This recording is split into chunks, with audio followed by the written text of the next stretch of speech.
At Golfdom, the 2025 golf season is here. Yes, that's right. Maybe not outside your frozen window with snow and ice, but in your hearts and in your minds. It's here and alive with you thinking about that upcoming winter trip. It's here as you say, man, I think I need a new travel bag. Let me give a recommendation. The Sun Mountain Club Glider Meridian. Best damn travel bag I've ever owned. It glides with you from terminal to curb and more. Go into Golfdom and get the latest in gear for your golf season. How about some high-tech thermals to get you through a few rounds on a 45-degree day in the DMV? Or maybe the golf season means getting ready to stock up on ammunition for the upcoming season. Go into Golfdom, shop for the right golf ball for your game, and then load up enough to make it at least through 4th of July. So just like the season of the Capital Golf Gang is here, so too is golf season at Golfdom. Get into any location in the DMV, Tysons, Rockville, and Annapolis, or shop online at golfdomgolf.com. Or wherever you go, look for the worldwide golf logo and get the best for your game.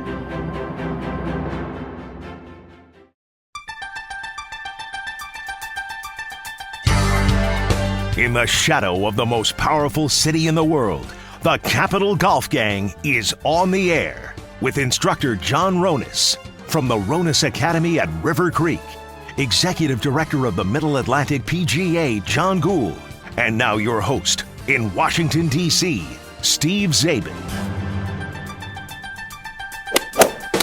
We are back, Capital Golf Gang. It is the second episode of 2025.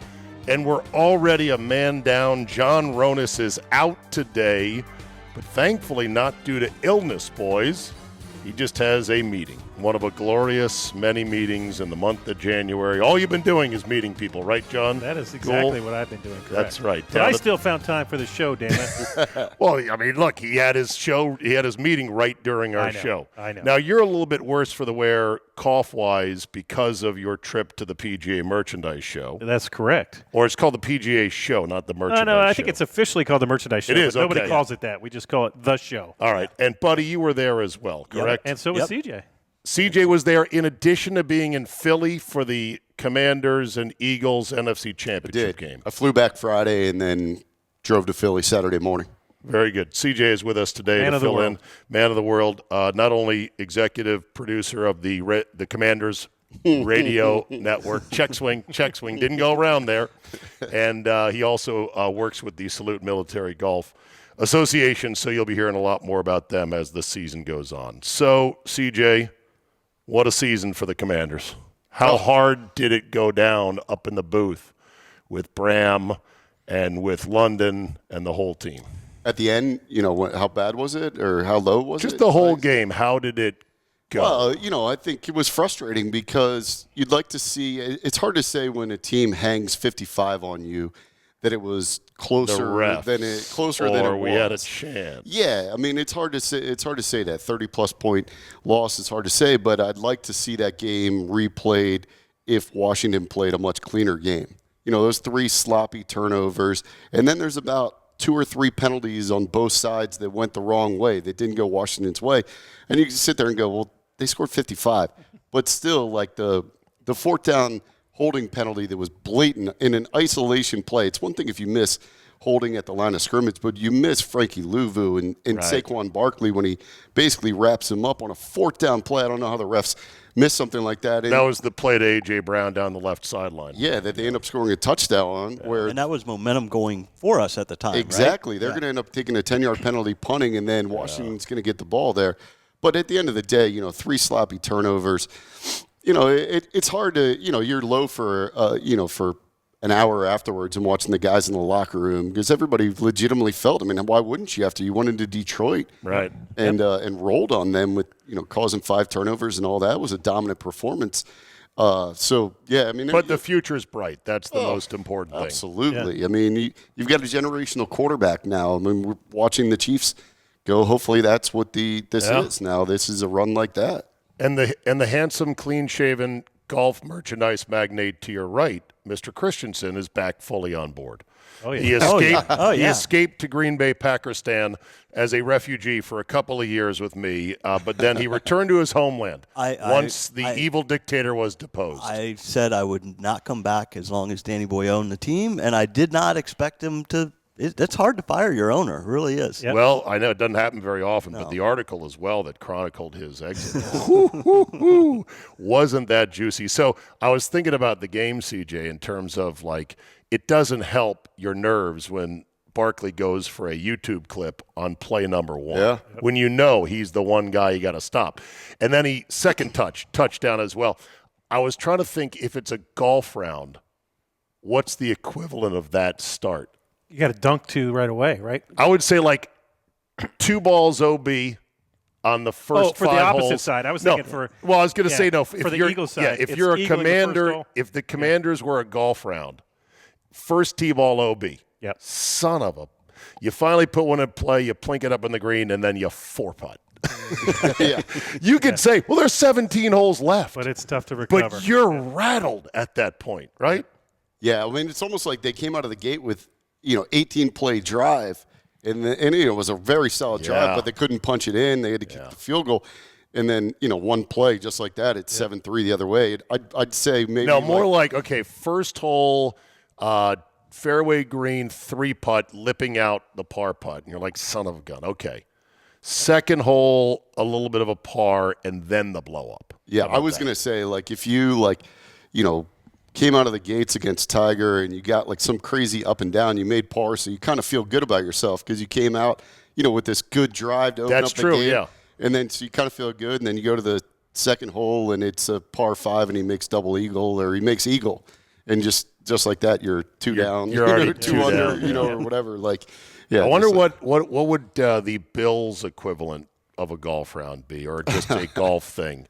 4 times. Losing in the playoff? No, I think it's being all square going into 18, knowing if you birdie, you can win because they're in for par, and then you screw up, you put it in the lake, and you make bogey and lose. Like you have a chance to win, Right. and it's out there if you can just execute.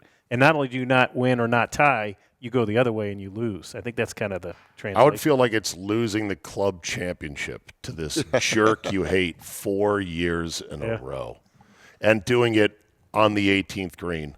In front of everybody. Yeah. In front of everybody. Yeah, football's a cruel game. So is golf. So before we get rolling today, I wanted to share with you guys 2 golf-related dreams I had. Oh, boy. On back-to-back nights, and then see if you would like to play amateur psychologist on this. Okay? Freud. I'm going to Freud you. Dream number 1 was me playing golf at a really nice, fancy, probably a public course, but it was one of these postcard courses that had golf cart paths that were high up on hills that overlooked these majestic holes, right, that would go down in valleys and whatnot. And I was fully excited to play. I was not drunk at all, and I'm coming around a curve on one of the cliffs in the golf cart, and I'm just going too fast. And there's no guardrail. And I realize at the last second, oh, my God, I'm going to go over the cliff. I'm dead. And I jump out of the cart at the last second. I grab onto the edge of the cart path and somehow dig my legs and knees in, and I barely avoid going over to my death. It woke me up in a cold sweat because it was that realistic. Yeah, so I didn't have having an anxiety attack on my checklist today when I came. Did I just give you one? Oh, yeah. That's like my worst dream, like the falling dreams or anything like that, or nightmares. It woke me good. up dead cold at 4:30, and I still had an hour and a half to sleep, and I couldn't sleep. I was like, normally I'd take that extra bonus hour and a half. So I have a thought about what that means, but let me give you the companion dream. The companion dream, the very next night, mind you, we're in January. Right. Golf is nowhere in my life right now, Correct. other than this show. Yep. I'm dreaming about it, but it's not in my life. Second dream was I'm at the turn at a golf course, and I'm ordering a drink and something else.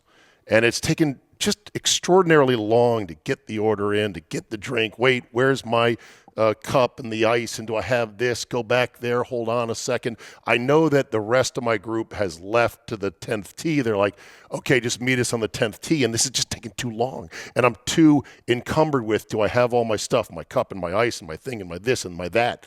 And I start to panic, and I woke up again, second night in a row, in a cold sweat because I couldn't get out of the trap of being at the turn getting a drink. Wow. Oof. You got some problems. Sounds like you watched Gonzalez kicking. Me and Zane Gonzalez been hanging out. So here's my theory. Theory number one is I know my health is not what it needs to be. I'm in not great shape, not at my fighting weight, and I've got a lot of things that I know are creeping up on me. And I feel like the golf thing is a metaphor for, hey, pal, you're 56. You don't get this under control, you're going off the cliff. And the thing you love most, golf, is going to be one of the things that goes. That's number one. The second one, deep. It's heavy. yeah, well, the second one, is, and by the way, why else would I have that dream, CJ? I don't play courses, and courses have guardrails at least on these, well, most courses. I'd say Wolf Creek out in Mesquite doesn't have. They have warnings saying, be very careful because they are super up and down. You did just watch a golf tournament with a lot of cliffs, though. Yeah. That is true. So that could have been it. Could have been Torrey Pines. The second dream, I just interpreted as I'm too obsessed with little insignificant things in life. And the days and the months and the years and the experiences with my friends are passing me by because I'm worried about I got to get a drink. I got to get ice. I got to get my cup. Fungool all that. Go play golf. Well, that is definitely true. And I think the second one is kind of a classic, bad dream that people have where they're late for a test. They're late for something. It is a classic anxiety dream of. That, and golf is your version of that, right? Yes. As opposed to being late for a meeting or being late for a school test, depending on your age. That's your. Is there a golf-related dream, good or bad, that sticks in your mind? Any of you guys that you've had? Well, I don't remember my dreams. Okay. Ever. Yeah, I don't remember it. I don't remember my dreams. Sometimes I do. Yeah. But I do think you clearly overestimated your athletic ability in the first dream. There's no way you're catching the cart path. I Spider-Man that thing. Trust me. It's a dream. Imminent death focuses the mind. It's a dream, Joel. so you're allowed to do stuff like that. You didn't happen to watch Jordan Spieth at Pebble Beach on a replay recently? Oh, yeah, or that's anything, right. Oh, standing near that cliff. Yeah, he could have.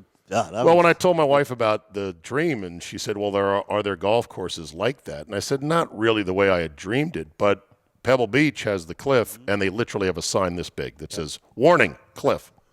No ropes, no nothing, because they want it as natural as possible. I remember walking up there to the edge going, I can't believe they would let you just. Well, the thing is, it's in play, though. I know. Right? I know. So you got to, that's a tough one. Yeah, number two at Torrey the other day, I don't know if you guys saw, but both Joel Damon, he was a little higher up, but how do you say his name? Schmidt? Matthias Schmid. He was way down the cliff and was like literally hitting it like that. He had an incredible shot. Yeah. He didn't make par, but he got it up on the green. It stayed on the surface, but it was like he had cacti. He had everything down there and could have easily tipped backwards and taken a tumble. You do need some professional help, though, to close this out. You need to go see somebody. Do you know anyone? Do you have a good name of a good shrink? John Ronis? Yeah, exactly. That's who you need. Bob Rotello. PGA professionals, they wear many hats. I would say that Ronis lacks the emotional empathy intelligence. Give a crap factor. I don't know. Get over it. I'm going to do. Get over it. Get over it. It's unacceptable. Unacceptable. There we go. Right, exactly. Done. All right, let's get cracking here. Hole number one, Star Search. You remember the old TV show with Ed McMahon, Star Search. Later on, Sinbad would host it. I think he was on one of the early Star Searches. It got me to thinking. I was like, all right, so people are bitching about the tour needs more stars, or how come the stars aren't playing Torrey Pines, or blah, blah, blah. And I said, well, who are the stars? So I went to the handy-dandy website called Google, and this is what they gave me. PGA Tour stars from sources across the web. Taylor Pendrith? Hold on. I don't know if these are ordered in any way, because the ages are seemingly jumbled about. It's not alphabetical. I'd say the top line looks pretty legit. Scheffler, Morikawa, McIlroy. However, Morikawa hasn't won in 3 years. Oh, by the way. Yep. Schauffele is hot right now. Sam Burns is okay, whatever. Wyndham Clark's a good player who has won one thing, and is not very notable. Hideki, nice guy, doesn't speak English, one major. Recency. Oberg, rising star, yes, but still hasn't won anything yet. It's made one Ryder Cup appearance. Justin Thomas used to be a star. He's trying to be a star again. Hovland is our resident star weirdo who should win a major soon, has come close a number of times. He doesn't keep switching instructors. Or breaking his toe or anything else. He's back this week, by the way. Cantlay is really good, but he is so not a star and so not likable. Whether he's a good guy or not, I can't speak to that, but he is a zilch personality-wise. Sahith is an interesting guy and benefited greatly from being featured on the Netflix Full Swing, which, by the way, Season 3 is coming out, so really? that's I nice. think they added more players. They did, yeah. Cameron Champ is not a star. No, the rest of these, Max Grieserman, yeah. not a star. Russell Henley, not a star. Pendrith, not a star. Jordan Spieth, yes, a star, but a now, has-been star. yeah, trying to come back. We'll see. Nick Dunlap, 21 years old, young guy, won last year as an amateur early in the winter. Tommy Fleetwood, your weed dealer from college, nice guy, 34 years old, European Ryder Cup guys, never won a major. Finau, 35 now for Finau, and he has not fulfilled. He's been the ruination of more picks in Masters and Majors pools. Am I wrong about that, Finau? Like a ton of people have picked Finau. Like, this is the year. Byung-Young Hun An, another great Korean player, 33. Corey Connors, Canadian, 33. How about Eric Cole, Keegan Bradley? Yeah. Who's missing from this list of stars? You know what that is? You used to play that Homer Simpson clip all the time on your show. I have no idea who that is. Yeah. A lot of these guys, even us. Or the other one, the hey, how about that? Hey, how about I mean, that? either one of those. I mean, Exactly. So your thoughts on who is a star and maybe who was left off the list? Non-live guys, that is tough. I'm trying to think. Yeah, I'm not. I didn't. tough. There's no list live guys on there. Oh, by the way, And that Well, seemed yeah, to that's look- the question. Yeah. let me PGA get the Tour. 2023 money list up, and let's How see about if. 2024? Oh boy, that's a good point, right? Sorry about that. you know. Hold on a second. How about We the are in 1987? Yeah, exactly. Hey, look at this, by the way, as I look at the website. So they've got the split year listings as you go down here, and then they finally adjusted the tour so it's a 1 year entity. Oh, right. It doesn't cross over. Okay. So Cam Smith, Will Zalatoris. Will Zalatoris was third in money last year in 2024. How is that right? possible? That can't be right. $9 million in earnings. That doesn't seem right, really. Nope. no, Scheffler would be number one. Well, this is ESPN.com. How can this be Scheffler wrong? would be number one by miles. Well, Scheffler is number one at $14 million. But he was way more than that. yeah. And That did- ain't right. Cam Smith is listed as 2. He's on live. Try again. I think maybe Yeah. it's the 24 stats that counted for. I don't know. That's weird, but it's not correct. Okay. All right. So We veto. do you want me to go to a different one? Like Yeah. let's go to PGA PGAtour.com. How about? There you go. And then we'll go to money list. All right. Leaderboard schedule. See how long it takes me to find this. Players, stats. Gripping let's radio, search by for the it. way. Podcast. All right. Hey, listen, I should have prepared this, all right? But I'm sorry. Zabe, I'll give you a name that won't show up on that list that should be on the stars list. Luke Clanton. Won't be on the Really? money list, but this guy is unbelievable. He is. He is. It's pretty incredible how well. What did he finish this week? He was up there. Up there for another top 10. I don't know if he finished there, but Didn't he? He was going to be able to earn enough points to get his tour card. Didn't yeah, he? that's what I thought Pretty too. sure he did. But is he waiting to play in the Masters or something before he does it? I was Well, they can surprised he's defer. not. They can defer their card till they graduate once they earn enough points through that university program. Okay. And the other guy too. There was a second guy that Yeah, is up there. in the points. Auburn guy. Yeah. Yeah. Correct. Yeah, there's some college studs. I don't know if they're going to work out, but Scheffler, Schauffele, Matsuyama, Clark, McElroy, Oberg, Morikawa, Thigala, Keegan Bradley. That was the name that was missed.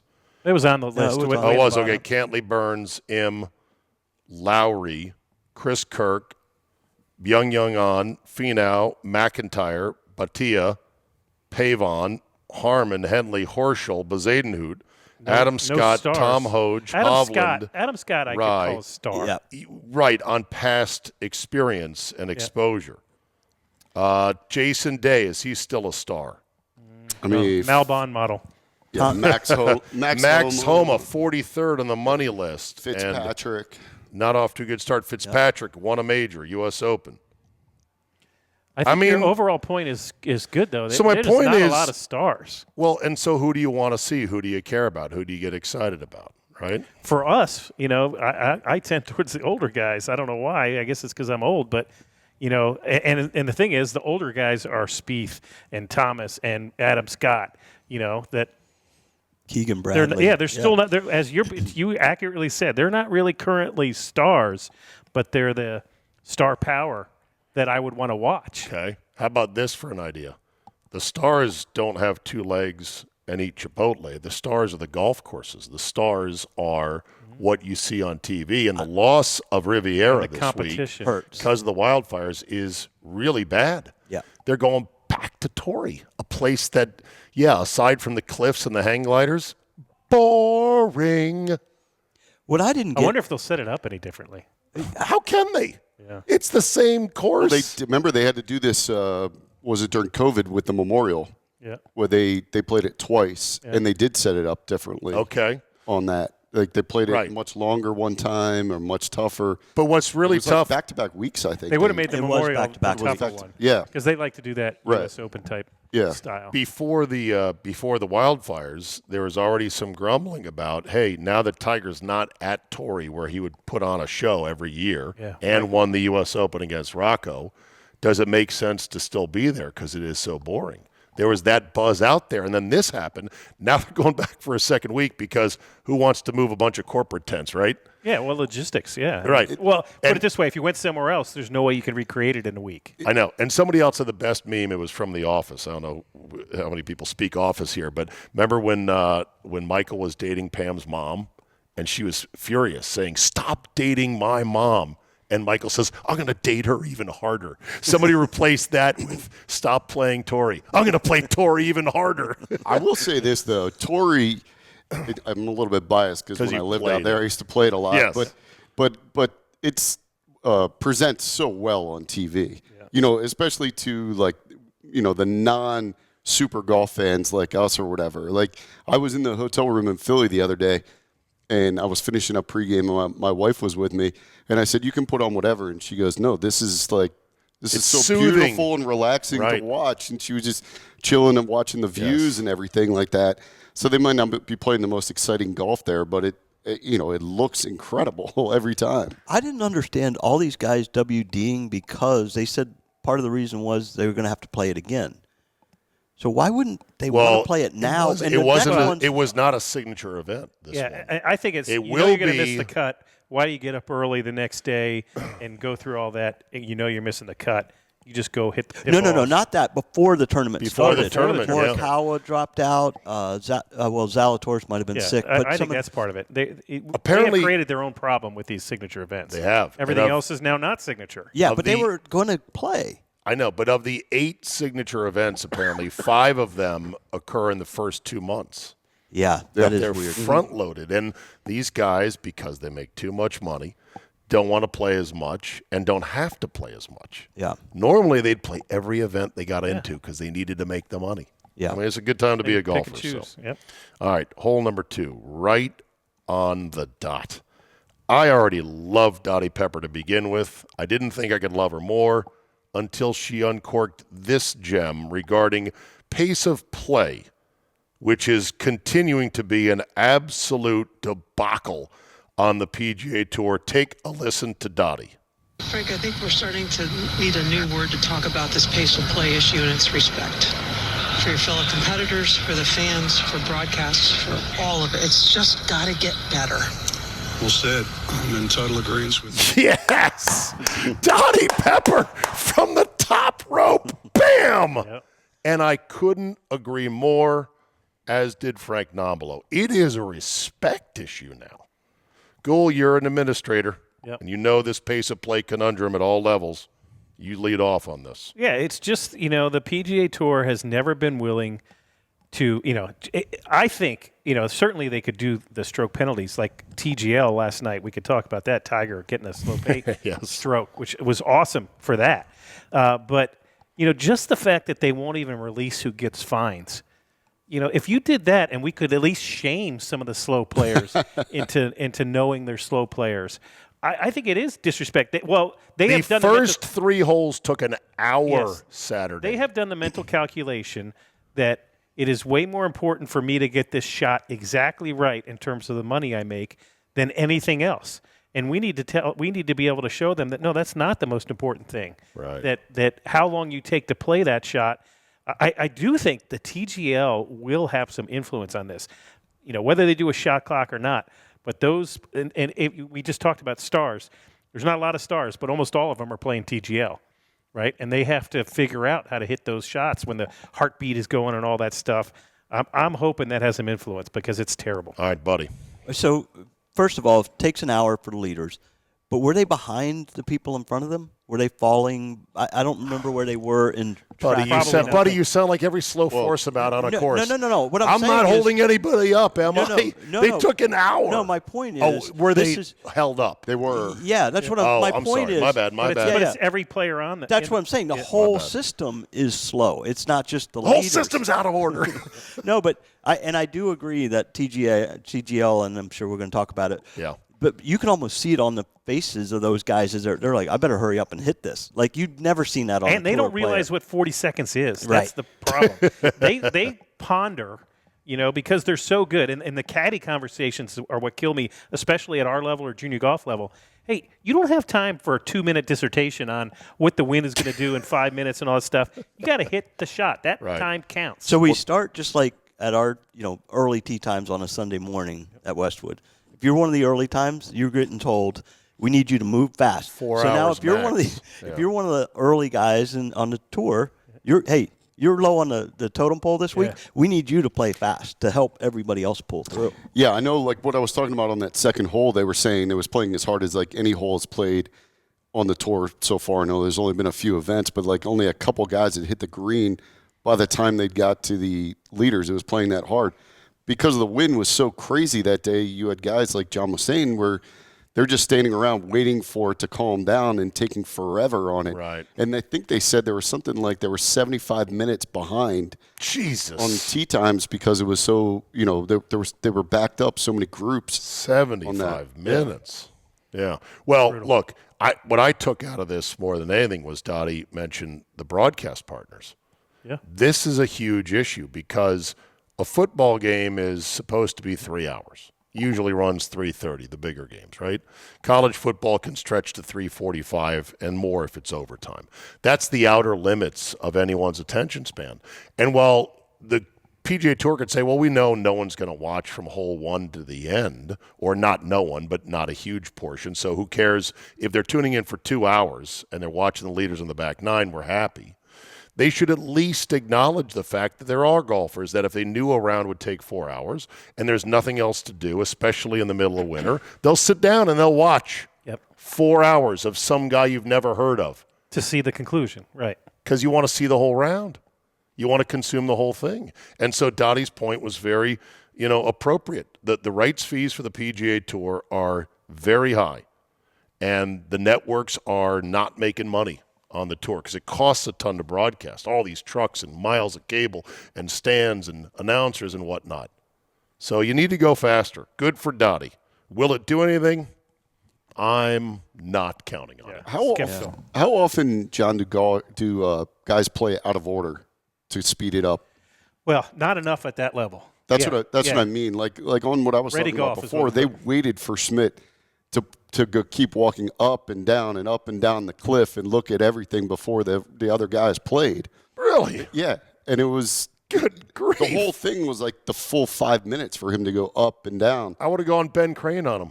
Yeah. And that's Or no, Rory Sabatini on Ben Crane. At the local level, so our section level, amateur golf, competitive amateur golf, junior golf, we're able to say, hey, play ready golf, and they do it, right? They just go, yeah, okay, I got it. We got to catch up. We're going to play ready golf. Out there, it's just like it's so burnt into their code that they almost refuse to do it. They shouldn't, but they do. Right. By the way, on the TGL, sure, they got a shot clock. Sure, Tiger got hit with one last night.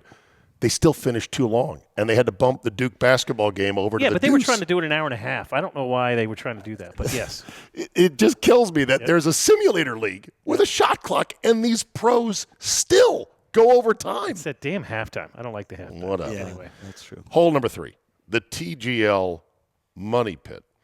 Found a clip here that you guys might find interesting. It's of a couple of old faces and voices looking older by the second. Costas and McCord have a podcast on the golf magazine, golf.com website, or on YouTube. It's not bad, and I do like both men.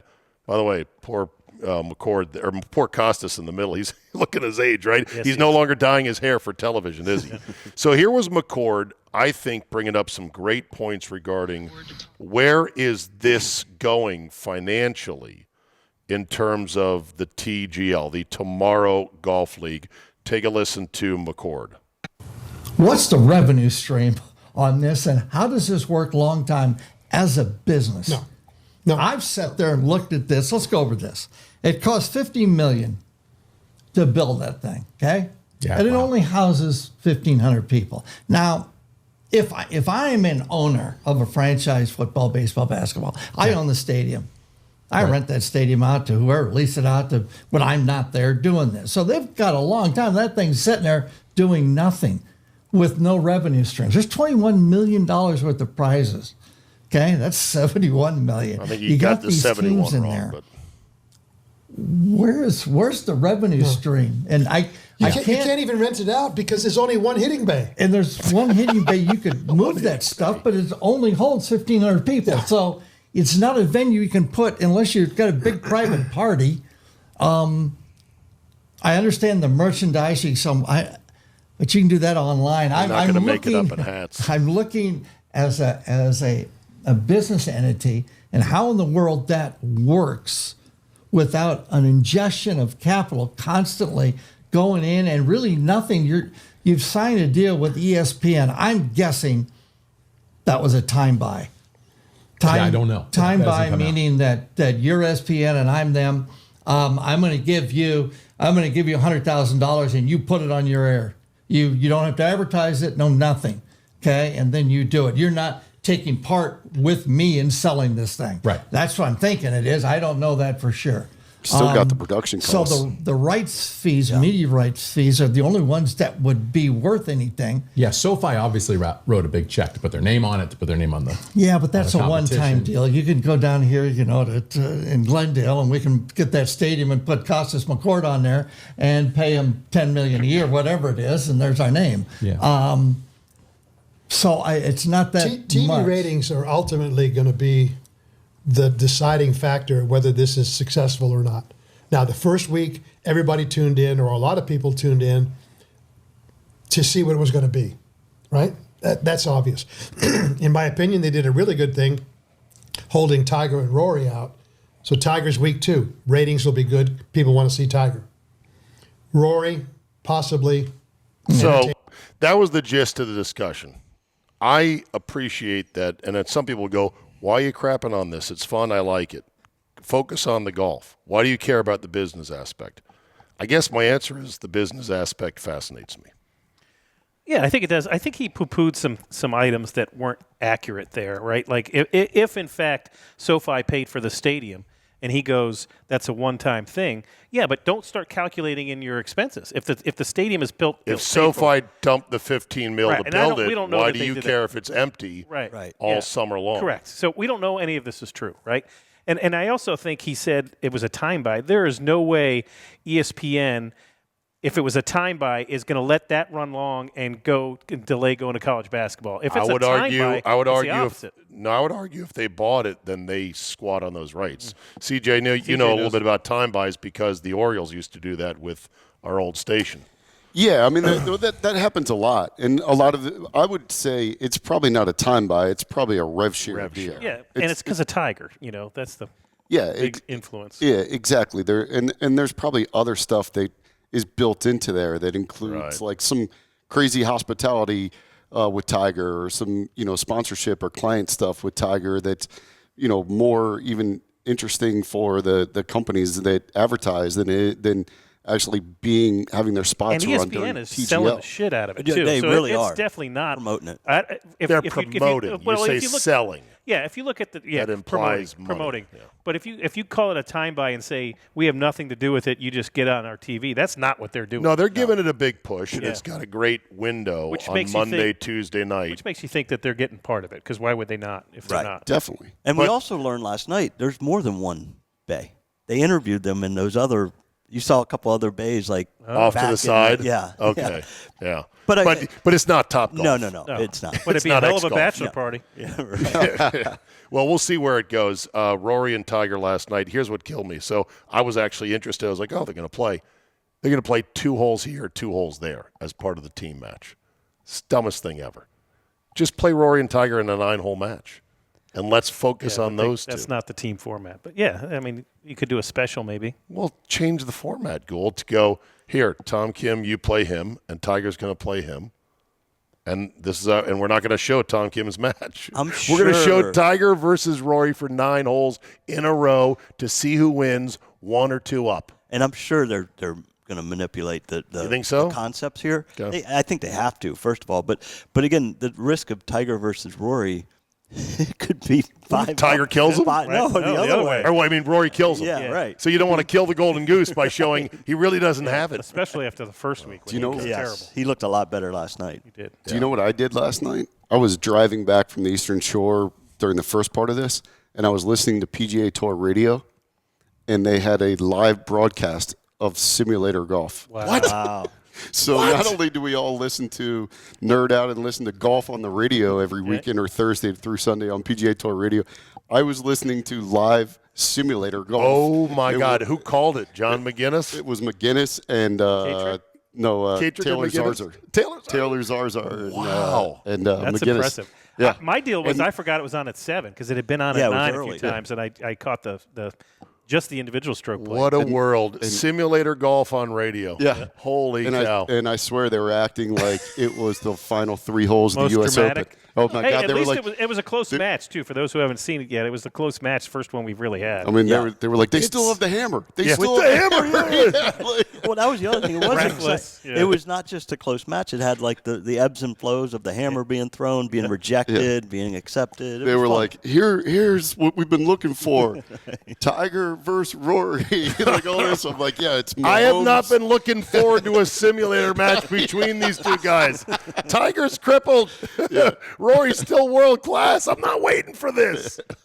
I want Rory versus Rahm on the back 9 at Augusta. That's what I want. How about Kisner hitting out of a bunker? That's a different thing every time, too. I know. Well, look, if you like it, have fun, enjoy it. But please Once wrap again, it up. it's a wrap it Monday up night. in time for the basketball, for God's It's sakes. a Monday night in January.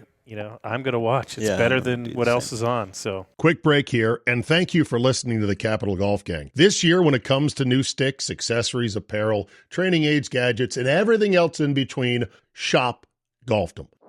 Look, anyone can sell you a new driver, but is it the right one for you? Lots of opinions on Reddit threads about golf equipment, and hey, maybe some of them will fit your game. Not me. I trust the pros at Golfdom who are hands-on with the latest in equipment and more every single day. Guys like Matty Ballspeed and John the Mad Scientist in their fitting studios. Dan the Man Hartman, Monty the Shoe and Shirt King over in apparel.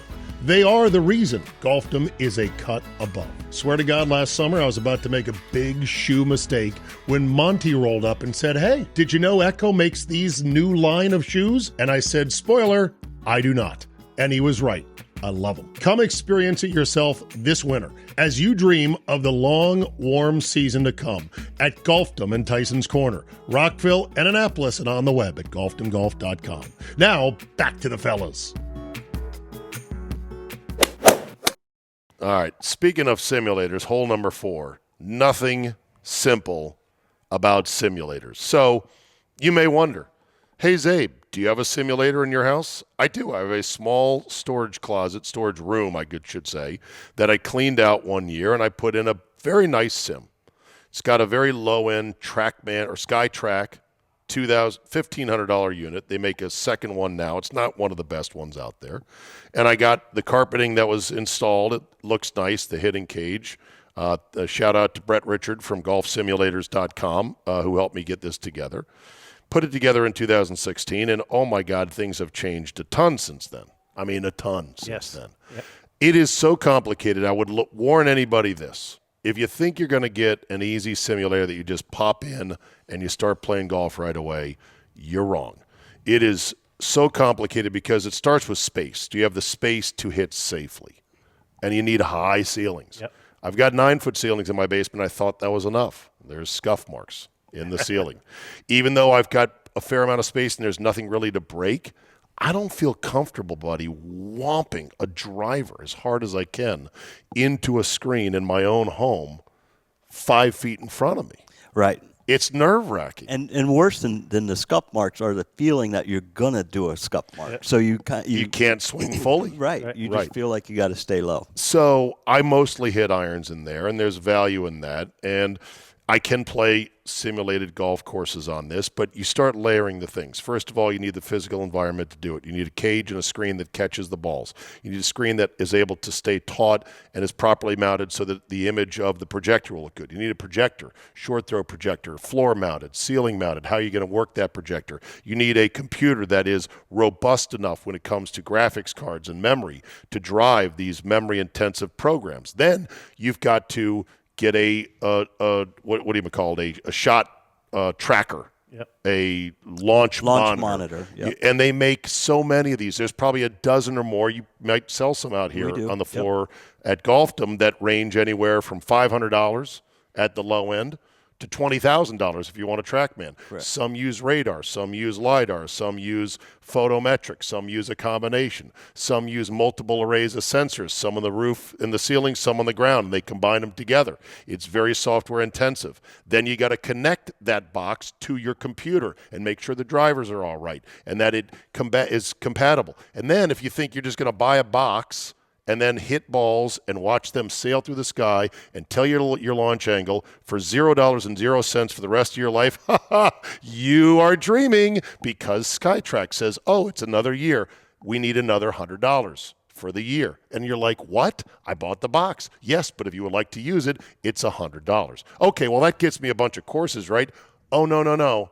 You need to go talk to the course people. Well, who are they? Well, it's ever-changing. It's the Golf Club, which is made by Pro T United, that's based in the Netherlands. It's also by E6, which used to sell the courses individually for life, but now it's a subscription model on a monthly basis. There's a new entity called GS Pro, which is more user-developed, and they say it's the best, but it's still $400 a year. So then your sim software where the courses has to talk to the box that's the launch monitor inside your space to hit that you hopefully are not going to kill somebody in to play around a golf. And then you quickly realize, as nice as the graphics are, and as well as it may track your 7-iron, it doesn't do what golf is. The chipping and the putting and the sand play and the differing lies and, all the things that go into golf is just not that satisfying. And then you get things like null hits where you hit a great shot and it just doesn't register. Well, hit it again. Well, damn it, that one I nutted. Why didn't it get it for me? So it's not everything the industry wants you to believe. Now, I'm going to show you a picture here. This is from SkyTrack's website, the monitor I have, which is a good monitor, $1,500. Look at this guy. He's got the catch net in a living room somewhere in his house with windows and light sconces. He's about to blade it into the TV. Yeah. He would. This, CJ, you talk about panic attacks. This thing triggers the out of me. Yeah. Look at that.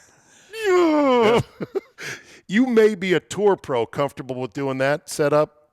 I would not want to do that. No. Okay? Then you're dreaming of this. You're like, oh, wouldn't this be great? Well, yeah. If you live in a $5 million mansion and you have a $50,000 simulator setup with a curved screen and a super high-definition camera, and this is obviously a really sweet, slick, sick setup. Yep. Get ready to pay tons of money. And by the way, you probably don't have a house like that either. So what you're probably going to get is something closer to, let's see, this is what I figured. Is awesome. I am so glad I bought it because the Sporting is so You're going to be in your garage, freezing in the winter, or sweating in the summer, bugs around. It's connected with a Apple AV lightning strip, which connects HDMI to our projector. This projector, as I stated earlier, is $179 on Amazon. You can get short throw projectors, but they're in front of you and hitting right here. Nobody necessarily likes that, or you would have to mount one on the ceiling. Personally, when we set up our simulator, we take it down because we have to store stuff and park stuff. Park stuff, like my car and my mower. Okay, now I don't want to goof on that guy. He's got obviously a budget set up, but that's probably what you're going to have. What are your thoughts on simulators, boys? Well, first of all, as an industry, we're getting better at putting that package together, and it is a struggle because and doesn't sound like you put much thought into this, Dave. Only a lot of thought. Yeah. But well, I just wanted to let people know the landscape, and when I talked to Brett, because he helped me get into it as pseudo DIY or consumer level, they would call it. He said, sadly, Zabe, I don't do what you got into anymore because there's no profit margin. Yeah. Because the launch monitor companies that are just fighting tooth and nail for market share are kind of subsidizing the cost of the physical infrastructure of the catch nets and everything else. Yep. Yeah. So there is that. I think you're going to find more of these in houses. Like right now, they are building them in new built houses. Not really. Oh, yeah. Or space for a simulator. You'll have the space, and a friend of mine builds houses in McLean. He's building this huge house. The mean streets. The mean streets, yeah. Mean streets in McLean. 10-foot basements? At least. At least 10-foot basements? The last house he built had a basketball court in the basement. Really? Yeah. So, but he came by. He's not a golfer. He said, hey, I'm trying to do the simulator. Should it go this way or that way? And it was in an enclosed room. And I'm like, no, you got to have this like open up to the bar area. And he had like a pool table and a nice bar. And I'm like, make this open up to this whole thing. So anyway, I got to talk to him again about how they're going to set that up. But you're seeing more of these simulators being built into the houses, and they're part of this entertainment thing. But they're not cheap. No. They're not designed to be cheap. And they are going to have an ongoing cost. But the software challenges are not to be discounted. I am fairly tech literate, and I have been in the weeds the last week trying to sort out licenses and keys, and they lock them to your physical computer. So this if I wanted to get a new SkyTrack or SkyTrack and the golf club. Okay. You have to okay, well, give me your license number, and you plug it in, and it's literally a 16-digit number. And it says, nope, not accepted. Did I type it in right? It is, and then customer support. You can't just pick up the phone and go, hi, please set this up. It's an email chain. It's back and forth. Like I said, the company's in the Netherlands. Yeah. Do you have the latest drivers? Do you have the latest version of Windows? It's a lot of stuff. It really is a hobbyist thing. It is not turnkey in any way, shape, or form. And you're combining all these different elements. The physical space, like I said, with the launch monitor, and then 2 levels of software. Well, don't go DIY then, right? Well, yeah. I would recommend making sure there's no place near you that will let you go play around, because there's more of these places. They're definitely going to be that. But for those doing it, we've got a company called GolfZon. Have you heard of GolfZon? I was just going to bring that up. Yeah. So GolfZon. What is it? GolfZon, ZON. They're the #1 Korean company of these bays, and they actually have tournaments over there, like weekly. They have Are they in the States? They have a physical space in Chantilly. Yeah, they're based in Reston, is I think the offices, and then they have I got to go see it, but in Manassas or Chantilly, they've got a setup, and I looked. So did you see it at the show? I did. Yeah, but they do. So in-house. they have a new one. It changes the lie. Yeah. You're hitting off of a flat lie, whatever whatever All right. lie. Interesting. And then it's got a rough, it's got a fairway bunker, it's got a greenside bunker. So Nice. I didn't get a hit off of those yet. I'm going to go try it out. And to your point, Manassas. they're more expensive. But I think the trend is to get it built in, whether it's during new construction or you have someone come in, and it's obviously very expensive. I think that one's at least $50,000. Oh yeah, yeah. The NX is what they call it. I'd have to look it up. You know, I think you're right. It's very hard to do on your own. Now, there's no profit for them to do it. Right. And the multiple steps you have to go through are probably off-putting for most. It's working though. Like in cities, like I live in downtown DC. I have a city swing a block away from me. Yep. They're in about their 8th year now. And how was the experience? I mean, it's good. They've got like 6 or 8 bays. It's not cheap. They've got a liquor license, so you can go in and have beers with your buddies and and wings, and the game's on TV, and you're playing golf. Yeah, or if you want to go over for lunch and have a business lunch and do it there, or if you want to go right after work, before you go home because you don't have time for 5 hours or whatever, and you don't necessarily like Topgolf or don't have a Topgolf near you, you go get some swings in. So it's working. I was always skeptical. I remember meeting with the woman who started the one in DC, and she was like a Princeton, like a MBA, like big time. And I was blown away. I was like, this is never going to work. And then I read her credentials, and I was like, I'm an idiot. You're like, right. I think she's going to figure out how to make this work. Yeah. Well, I think there's a lot to be said for the social aspect of this is what you're doing. You're going to play golf socially and talk to friends. You can play golf online on these simulators with other people all around the world. Yep. Which is kind of fun until you have a null hit and then you re-hit. And then there's putting, and you're like, why can't I make a putt? This is not calculating properly. So we need to do a show from Westwood and play on the simulator 1 week throughout the year. I'm sure Westwood's is very robust. It's the home ones that I'm warning people, you're going to get into a hobby, sort of like building model race cars piece by piece. Yes. Where you're fungling with the radio antennas. I mean, it's a hobby is what it is. It's not turnkey, and it's not cheap. And like I said, so I've got a lifetime purchase of the golf club software, which was $800 in 2000, but lifetime, right? Yeah. Well, they're making better ones now, and golf club is not at the forefront of where everything is happening. EA's got this new Apex coming out, which is supposedly really hot. So just if you're in for it, just realize it. Now, the one thing you might say was, well, do you only use it in the winter? Actually not true in the dead of summer around here when it's so hot and you want to get some swings in. You're working on a move. You just want to get – it's like a batting cage. It's a good place in an air-conditioned basement to watch the golf on TV and then hit some balls. Okay, moving on. PGA Show recap. Boys, you were down there, all three of you, for at least a portion of it. Tell me what you saw. Ghoul, you start. You saw a lot of meetings. Yeah, I mean, my job down there is to sell sponsorships for our section tournaments and events, and I literally had meetings. I left on Thursday night, so Tuesday, Wednesday, and Thursday, almost every half an hour, and going from one side to the other. But just some stats for you, because I'm not sure these guys got it. There were 33,000 people there, 1,100 vendors, 1.1 million square feet of exhibitor space. Filled the entire one this year. Are these record numbers for the show? They are record highs since, COVID? way before COVID. Yeah, oh, really? Like 2009 or something like that. 15 years is what I heard. 15-year high. So that's good. That means the industry's healthy. Late 90s was the peak of the show. When we had 2000s. all the tech companies and all that stuff, probably. Okay. Yeah. It was crowded. The fact that it was cold and rainy down there sucked for us, but it meant everybody went. Right, a lot of times someone will go down there and say, I'm going to go down on Wednesday and Friday, but I'm going to go play golf on Thursday. That wasn't an option this year with the weather. Great turnout. I think, always it's like Happy New Year for us in the golf industry, right? That's the actual New Year when you get to go see everybody at the show and you see all the new products and all that stuff. So from that sense, it's exciting. But like I said, I watched some what was on the floor. I watched some YouTube videos of content creators, and apparently there was quite a few that were credentialed. I saw. Yeah. Or heard who was 250 or so. Okay, and there was definitely some golf inventions. I was like, well, that is creative.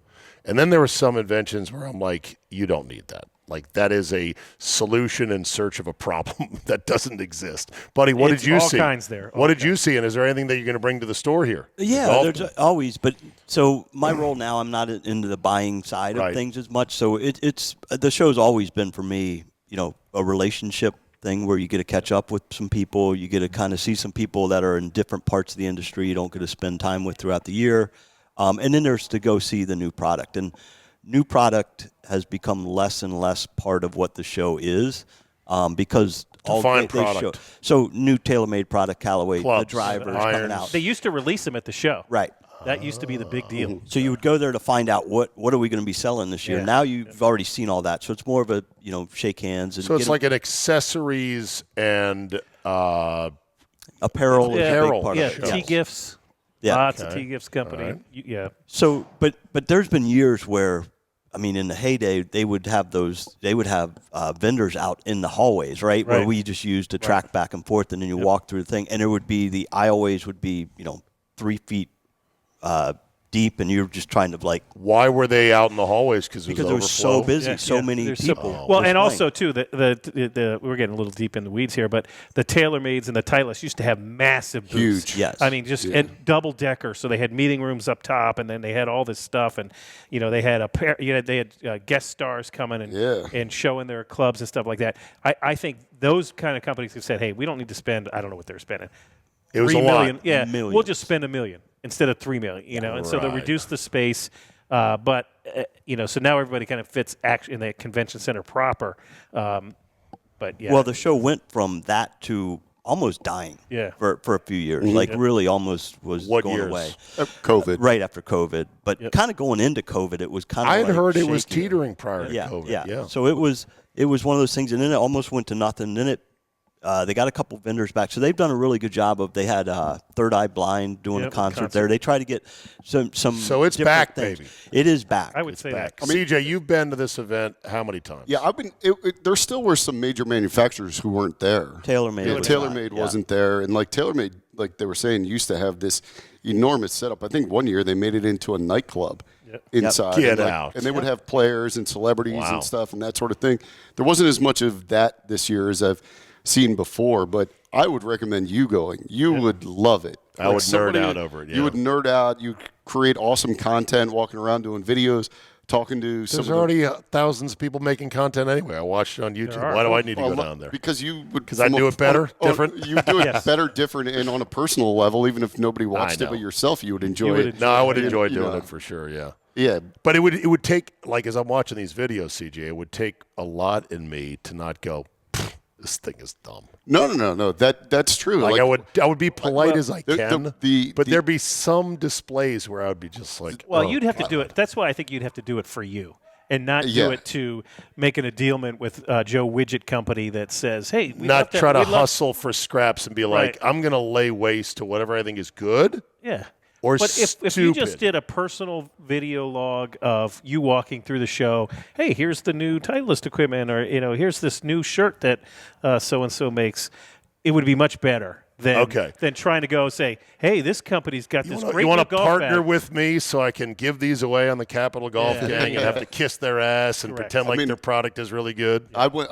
These two New Zealand guys. I think the company's called Avgar. They've built this golf bag where basically you put the golf clubs in on the sides of it, in like these slots instead of putting them in. Is it the $2,000 golf bag I saw It's this like- morning? there's That's a square black box. It's like a long rectangle, and it opens up like this, and all these compartments. And like the cheaper version was like $1,500, but you were still pushing it. And then the more What's the expensive one, advantage of that thing? There's nothing. I went through the whole spiel with the guys, and I wanted to go. So This- I go, it's a golf bag. How much did you spend to, one, develop this, two, to fly over here from New Zealand? They were telling me all nicest guys in the world. Oh, yeah. Nicest two Kiwis, guys. yeah. And they were telling me all about their travels to get over here. And I'm like, you had to bring all this. They had a video created. I'm like, they were fully invested. I mean, this wasn't just like, hey, we're just going to take a flyer on this. They've spent money on this. And I'm like, maybe that works in Asia. I have no idea. Maybe in Asia that, because it's something new, it looks completely different, those type of things tend to sell in the golf business over there. But I'm like, this ain't going to score. Like, there's no chance. Like, well, two other things about the show this year. Very, very few customers. I mean, non-industry people. It used to be you could They and used you to can let see in. you can see them from a mile away. You mean the fans trying to get free samples? Correct. Hey, They can I don't get a give sleeve? out free samples like they used to either. So that might have honed it down a little bit. And then you get a feel for like I mean, all the carts they had this year, right? With the wheels that were 6 feet tall. Push carts? No. Golf Riding cars. Golf cars. Yeah. That are basically like what you would drive around in your Florida or South Carolina neighborhoods and those type of things. I understand that Chinese makers have really disrupted that industry because they're making a much cheaper, much better electric golf car for like $3,000 when Club Car and Yamaha were at the 10 to 12 range. That's what I heard. Yeah, it was a battery issue, right? I think. Yeah, they're getting better with the batteries. Companies had to get the government involved to say, hey, you can't allow these to be imported or something like that. I think so. I think, because there's ways to get certain Chinese golf cars that for a fraction of the price that are really nice, that have all the bells and whistles and doodads and lights and stuff. Well, they were there this year, multiple companies, and then launch monitors were everywhere. Yeah, and hitting. Yeah, I mean, they were. You could. That was one sound that I will always remember from this show. The thwack of the hits. You're walking by in an aisle, you don't realize that it's the back end of a radar. You know, one of the new systems, and bam, right. You know, while you're walking by, you're like, I know they almost need a rope in front of some of those. Exactly, you just could say, go hey, right up against it at the wrong same time. thing with your house. Yeah. Do they still have the DC golf show out in Chantilly? Usually is. We didn't have it this year. Dulles Expo. It's Dulles usually Expo. Super Bowl weekend. But I don't know. What didn't happen last year, and I don't know if it's happening this year. Well, that's a shame. Yep. Not We really. don't. Yeah, that's exactly. right. That's a competitor. Yeah. We drove them out. Buddy, where am I going to get my onion sack of used lake balls? That's where my boy Actually, McGowan used to get his balls for the year. It would come in an onion sack this big of lake balls of every variety. I was going to ask Buddy, but they had a huge pickleball setup down there. Yeah. I didn't. You see some golf stores exactly. Oh, don't get me started on this. That was a naughty word to Zabin. Don't get me started. Yeah. Who invited that hua into our house, the house of golf, pickleball? What is this woman doing in here? Get out. You're not golf adjacent. You don't belong with us. You share none of the aspirational values of our game. You're outdoor ping pong. Yeah. Hit the bricks. They had about 4 pickleball courts there, and I know Jesus. some other golf stores put pickleball stuff in there. Well, we've had it. Zabe. Oh, you Zabe- do have it? Oh, you have it in yeah, here? Zabe, yeah. Zabe went off on me that. I did that 5 or 6 years ago, I think. Yeah. That thing's. It's We never country really club Didn't you used to have tennis out here? A little tiny bit of tennis? tennis never. You never had tennis, okay. We had the old Phil Hawes. Phil East Hawes Coast had Golf and tennis. Tennis. We did. Thought about it, but never did. Phil sold what? $500 of tennis stuff a year versus $50,000 in golf stuff. Totally. Yeah. Okay. Hole number 6. The bots overrun Bethpage. Fascinating story that is just kind of unfolding. We're going to have to get our friend Kevin Van Valkenburg from No Laying Up on this. But he said, if you listen to our Bethpage Tea Time pod last week, and it's long, so I've not yet dug into it, you'll know that the man that helped uncover this chicanery going on up there, Eric Benjiak, had his account with the state park system disabled because he was essentially a whistleblower saying there's funny business going on that bots are grabbing up tea times at Bethpage Black, and the public is being increasingly shut out. Van Valkenburg is on this, and it's a fascinating story. Your quick thoughts before we have him on later in the year. Yeah, it's not dissimilar to what's happening with every ticket everywhere, right? If you could try to get a ticket for a concert or whatever, somehow the resellers are using bots to acquire them and then resell them. It's a shame. I mean, that is the classic, people's golf course. Right. It's now not able.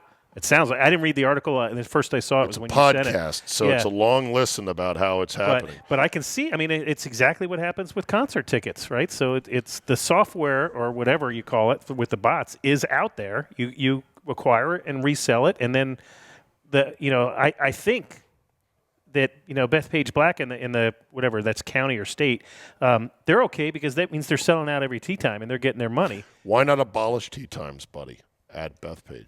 The way it used to be. Literally That's right. Make them show up in the morning. Yeah, and put and the go balls down in the list. slot. Well, I have a friend who has a retail store in New York City that told me years ago they had some way of kind of getting in the system. Now, they weren't doing it to sell. That was just for themselves when they wanted to get a tea time. Then they had something. You call in like 2 minutes before, you hang up right at this time, and you call right back at this time, and they got in.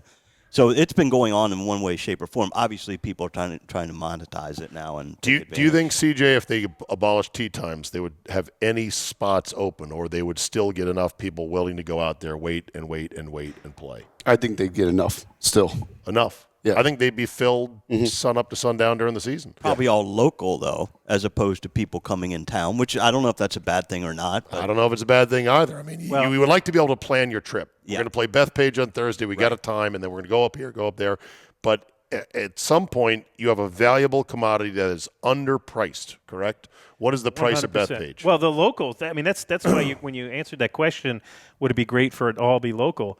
That's not great for revenue because you're giving them all 100% of the rounds at the local rate. Right. Whereas I don't know what their number is, but I'm sure they would like to see as much as possible at the tourist rate. And it's a state park, so taxpayers have footed the bill for that thing for years. I'm fairly certain the local rate is somewhere in the neighborhood of $50 to $75. Oh my God, that's welfare for the rich, right? I mean, that's what Torrey Pines is. That's like Torrey Pines. I mean, I don't know what it is now. When I was there, it was before 2 o'clock. It was $44, and after 2 o'clock, it was $24.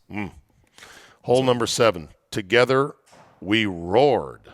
It's a book that interviews the great, just ask him, Stevie Williams, in his years of caddying for Tiger Woods. Evan Priest is the author's name, and he said he sat down with him for 6 months of weekly interviews. My head is already hurting, thinking that's more Stevie Williams than I need in my life, but it's an exhaustive account of Stevie's view of things on the bag for Tiger during his heyday. Would you be interested in reading a book about a caddy? Yeah, absolutely. You'd be interested in this book? I'm interested in the stories behind the scenes. I mean, if anything, like I'd be interested in hearing I don't need the sort of the gossipy stories. I'd like to hear the stories about, Tiger, the competitor that maybe we don't even know that he saw just because he was right there. Nobody was as close as he was in those moments. Some of the conversations they had, before tee times, during, what he was like, during the 4 hours they were together out there on the golf course. Yeah, I'd be interested in that. I don't know if I'm going to sit through and read 300 pages of Stevie Williams, but there's it's the second Stevie Williams book he's written. I found another one online. So this guy is something else, Stevie. I would say I'm mildly interested, and the way I would phrase that is I'm waiting for someone to read it and just summarize and give me the good stories. So you don't have to hear Stevie's voice? I'll get it at the library, not buy the book. Kind of interested in that. Yeah. Their partnership came undone, but they did reconnect. So I guess they buried the hatchet. I wonder if he got approved. If Tiger approved this or not. Well, Tiger has no right to approve it. It's public. Except it was my life as your caddy. Yeah, you'll never talk to him. As long as you don't commit any kind of offense like slander or perjury. Talk about his women or something. Well, I'm sure his lawyers probably said we don't want to go there because he could sue us. I mean, it was kind of like when O'Mara was part of that documentary, and everyone was like, weren't those two guys like they were like that? Yeah, and. All right, hole number 8, Rick Shields to Liv. How about that? Liv hasn't signed a player of note in 2 years now, by my count. It's been a while, or at least 18 months, right? Who was the last? Rahm was the last big defector. Yep. So that was last December. So give it a year and a month or so. Rick Shields is the #1 YouTube channel on golf. I've seen his stuff. It's very well produced. He has been grinding away at it for years and years and years. Good for him. I don't find his content particularly compelling. Do you guys? I did not know who that was. I have no idea. I'm not a YouTuber. Who that is. I don't know who that is. Golf tip. When you're saying he went to Live, I was like, I don't understand what you're saying. He's going to play Moments for them? can't be planned. No, he'll be doing content. No, he's going to be doing content. So here, I don't know. So here was a young Rick Shields. No D in there. When he started out on YouTube probably over a decade ago. Welcome to Rick Shields' Golf Tip. Today I'm going to show you how to grip the golf club correctly every time. How to grip the golf club. 6 views. Him playing, Torrey Pines, probably a lot more. Moments can't be planned. Challenges can't be ignored. Every swing, every putt. every step. So like I said, very well produced, very good looking, but I don't find his content compelling, and he has now taken the bag from Liv. What do you think this is going to do? Nothing. No, yeah, zero. Really? For Liv? How about for him? How about this guy on YouTube who said, hey, wasn't Rick Shields one of the guys blasting Liv? Episodes where they talk negatively about Liv, but they are there. And a lot, I know I've seen clips, and I went back for this video and I kind of watched a few. And yeah, I mean, they're definitely, you know, a lot of what Rick says and a lot of what people are commenting is that in the past he has been openly critical of Liv. You know, I don't know exactly what he said, but people are commenting that it was things like maybe it's a little boring, the format's not great. I don't know if he's been openly, like, harshly critical of it. You guys can comment down below. Again, I haven't watched, but that's what a lot of people are upset about, is the fact it feels like it's the part that shocked me is, like, I felt like we were past the whole, like, Saudi blood money thing. Like, I thought that was, like... Not for everybody. How wild a world is it? We got YouTubers talking about other YouTubers who are now going to pro tours to help boost their credibility. But we want you to comment down below so you get more interaction. Chasing that engagement right there. Yeah, I mean, there's been other guys that were critical. I mean, Rom was critical, and he eventually took the money, you know, and he's far more important than this guy is. I'm confident when this first came out and we were having discussions in this room where we said something to the effect of, we all have our price. Yeah. Right? You know, we would say this is against it, we against it, and then one of the tour players gets $60 million. Well, that's my price. Yeah. And what's our price? Way less than $60 million. But to just do the job you were doing, but for a different tour, the price is probably pretty low. Well, and the big news is Pat Perez going to be a commentator.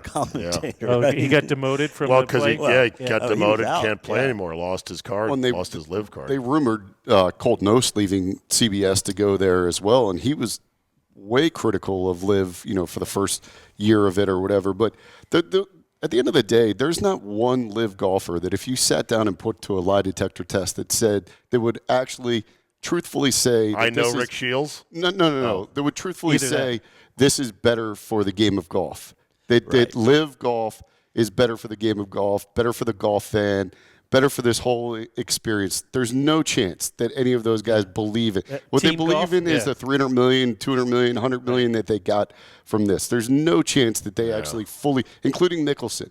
There's no way that these guys. Disruption, baby. Disruption is good. Yeah, but they'll talk themselves into it, CJ. I'm just saying, if you actually put them into a lie detector test, they would fail it. Of course. Absolutely. Finally, hole number 9, I figured I'd end on some positivity here. Mary Mex versus Nelly K.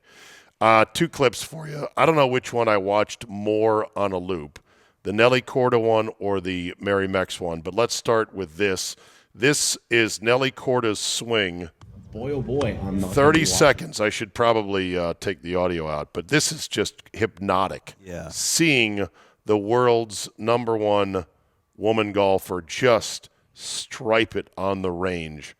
I could just sit here and absorb this and just osmotically try to accumulate some of her tempo and her timing and everything. It's just incredible, isn't it? It is incredible.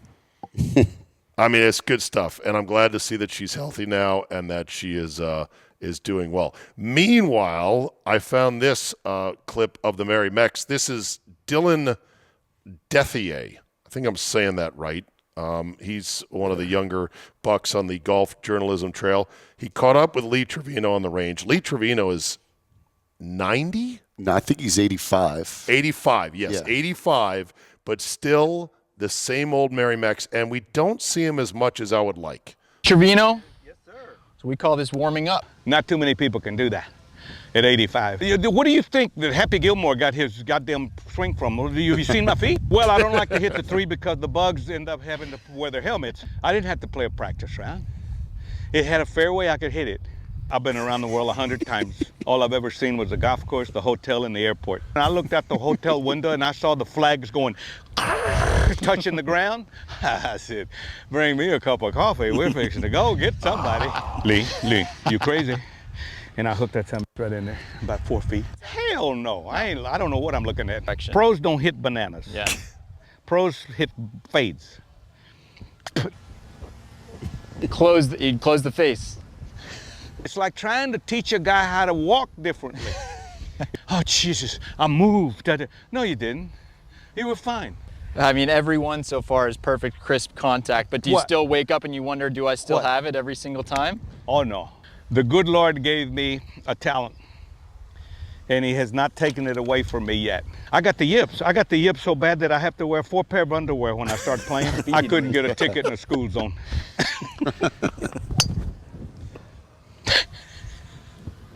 Do you still impress yourself? It's a piece of cake. Oh, my God. Mary Mex is easily one of my favorite guys in golf.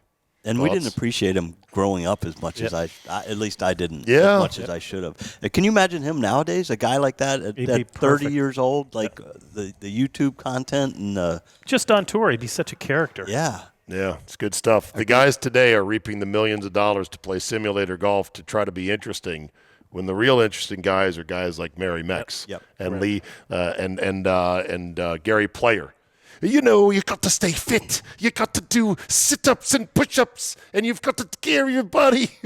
Those are the real interesting characters, you know, and John Daly. I got a good, quick Lee Trevino story if you want. Let's end on the Lee Trevino story and wrap it up. Salute Military Golf Association and President Bush, W. Bush, we helped launch President Bush's Warrior Open down in Las Colinas, Texas, where President Bush would have like 24 post 9/11 wounded vets compete in an actual tournament. They would have, you know, electronic scoreboards up out there, everything. Then there would be a pro-am the first day, and then 2 days of the tournament. We would go down there and, you know, be there for the tournament. It was awesome. And the pro-am day, all the Texas golfers were there. You know, the Tom Watsons and when Trevino was there, and David Graham was there, and Justin Leonard, and all those guys. So we go in that morning for the pro-am at 6 a.m., you know, in the clubhouse, and they've got a little breakfast area in the ballroom. We go in, and we're getting our plates and stuff, and we turn around, and Lee Trevino and David Graham are just sitting at a table by themselves. Wow. So we go sit down with them, and you know, it was like they were both so nice, but Trevino was just a mile a minute, you know, just telling stories as if he knew us the whole time. Yeah. And so we're sitting there and we're just, you know, eating it up as we're eating our eggs. And then President Bush walked in, and Trevino didn't see him. And he just walked in, you know, like, you know, he's got plain clothes detail. It's nothing big, you know, whatever. And it's incredible. And he walked in and he walked right up behind Trevino, and he's like, "Excuse me, can you give me a cup of coffee? Give me a cup of coffee right now." And he treated Trevino like he was the help. Yeah. And by accident? No, he was joking with him. He was joking with him. And Trevino, thank God. And Trevino got all startled, and he turned around, and then they both started laughing, and he got up, and the whole time Trevino was talking to us, his shorts were unzipped and unbuttoned. So when he got up to hug him, he had to like put one hand to hold his shorts up like that.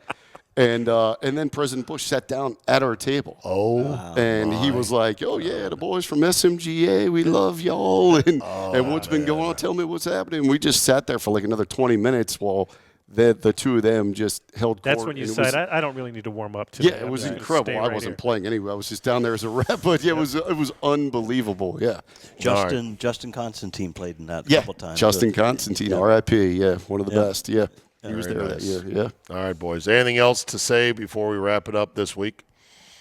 Great show. All right, great show. Glad you're back from the PGA show. And if I committed any simulator slander, if you think that I'm just dumb and don't know how to set it up, I apologize. Any simulator company that feels it was slander should just put a new system. Give me a new system. Come set it up, support it, He will be effusive in praise. I think the route you're going, you've got some fair points, but there are some different routes. But I will say, a lot of new product coming out right now. New Callaway, new TaylorMade, new Cobra. Every new apparel piece on the earth. Yeah. Plus Titleist limited edition black vapor irons. Yes, they did do that. In the black. Buckled my knees when I saw that. I'm like, those are the most gorgeous irons I've ever seen. I wouldn't want to hit them. I wouldn't want to get a speck of dirt on them. Yeah. They'd be just display pieces in my basement. Be like, why? You spend all that money, you should play them. Right? They're too nice. I know. How hard will they be to get? Because they are limited. I know someone who could get you a set. Not for me. I don't need them, okay? I want them, but I don't need them. I want to know for the people out there, like I saw those, Abe, how hard will they be to get? I don't know the number that they're coming out with, but usually we'll get a half a dozen. Or okay. Like come on in to Golfdom. Come to Golfdom every day until June, and they'll have them one of these days. Okay. All right. Very good. Boys, thanks for coming out today. We'll get through this winter. January is donezo. February is next, and before you know it, we'll be outside at least warming up just a bit. Thanks for listening, and do recommend the Capital Golf Gang to a friend if possible. Thank you to Golfdom for sponsoring our show, and we will see you next time. This has been the Capital Golf Gang. If you'd like the gang to visit your home course, send your inquiries to zabe@yahoo.com. That's CZABE@yahoo.com. And for free swag, we're all in extra large. So yeah, thanks for the shirts. At Golfdom, the 2025 golf season is here. Yes, that's right. Maybe not outside your frozen window with snow and ice, but in your hearts and in your minds. It's here and alive with you thinking about that upcoming winter trip. It's here as you say, man, I think I need a new travel bag. Let me give a recommendation, the Sun Mountain Club Glider Meridian. Best damn travel bag I've ever owned. It glides with you from terminal to curb and more. Go into Golfdom and get the latest in gear for your golf season. How about some high-tech thermals to get you through a few rounds on a 45-degree day in the DMV? Or maybe the golf season means getting ready to stock up on ammunition for the upcoming season. Go into Golfdom, shop for the right golf ball for your game, and then load up enough to make it at least through 4th of July. So just like the season of the Capital Golf Gang is here, so too is golf season at Golfdom. Get into any location in the DMV, Tysons, Rockville, and Annapolis, or shop online at golfdomgolf.com. Or wherever you go, look for the worldwide golf logo and get the best for your game.